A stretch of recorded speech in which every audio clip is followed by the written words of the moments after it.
Bonjour, je vais vous parler de la névrite optique gauche aiguë secondaire à une poussée inaugurale de sclérose en plaques, avec comme traitement des corticostéroïdes à haute dose.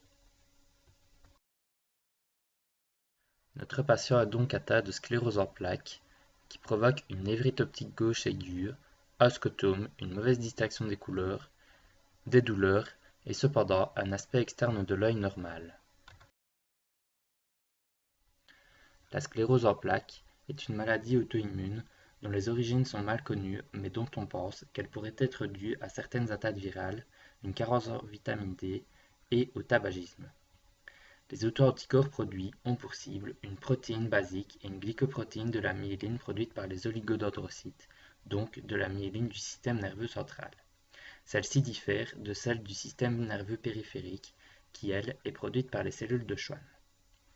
Les auto-anticorps provoquent une inflammation et une destruction de la myéline, qui aura pour conséquence une diminution de la vitesse du potentiel d'action, voire une disparition de celui-ci. Dans le cas de la névrite optique gauche aiguë, le nerf atteint est le nerf optique gauche, faisant partie du système nerveux central. Celui-ci part des cellules ganglionnaires de la cornée et va jusqu'au chiasma optique. Il est ensuite suivi par deux bandelettes optiques qui font relais sur les corps géniculés latéraux avant de se diriger vers le cortex visuel primaire, puis secondaire. Les déficits multiples de la vision sont dus à la perte de la myéline sur les fibres nerveuses du nerf optique. Cette démyélinisation provoque une perte importante de résistance membranaire entre les nœuds de Ranvier qui devraient normalement être pratiquement infinis et permettre au potentiel d'action de passer directement d'un nœud à l'autre. Cette diminution de résistance membranaire a pour conséquence une diminution de la vitesse de propagation de l'afflux nerveux, voire une disparition totale de celui-ci. C'est cette mauvaise conduction qui va provoquer la mauvaise perception des couleurs et le scotome. Le scotome est une perte de visibilité au centre du champ visuel, ses causes pouvant être multiples, ainsi que la forme qu'il prend. Certaines atteintes concerneront uniquement la perception des couleurs au centre, d'autres pouvant aller jusqu'au flou total. Il peut aussi s'agir d'un anneau flou autour du point fixé qui restera donc plus net. Les douleurs sont dues à l'inflammation. L'aspect externe de l'œil reste normal car il n'y a pas de lésion sur celui-ci à proprement parler. Les corticostéroïdes sont utilisés pour permettre l'adduction de la lipocortine. Celle-ci va inhiber l'action de la phospholipase A2 qui normalement est responsable de la libération d'acide arachidonique.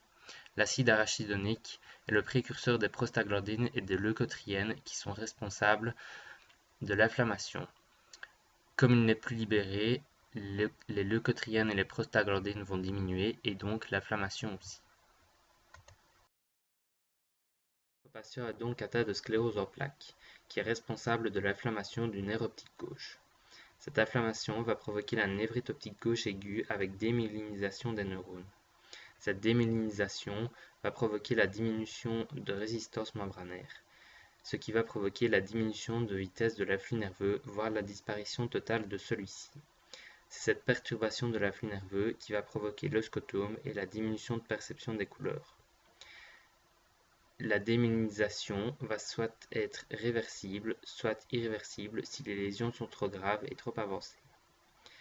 L'inflammation causée par la sclérose en plaques va provoquer des douleurs. Pour combattre cette inflammation, nous utilisons comme traitement des corticostéroïdes à haute dose. Ceux-ci vont provoquer l'adduction de la lipocortine, qui va diminuer l'activité de la phospholipase A2. Cela va provoquer la diminution de la libération d'acide arachidonique et donc de la formation de prostaglandines et de leucotriènes, donc nous aurons moins d'inflammation. En résumé et simplifié, le patient est atteint de sclérose en plaques. Celle-ci est une maladie auto-immune qui attaque les propres cellules nerveuses du patient et détruit les gaines les entourant, qui normalement permettent aux informations de se déplacer à grande vitesse. On assiste donc à un ralentissement, voire une disparition des informations qui n'arrivent plus au cerveau. Étant donné que dans ce cas, il s'agit du nerf de la vision, le patient voit moins bien.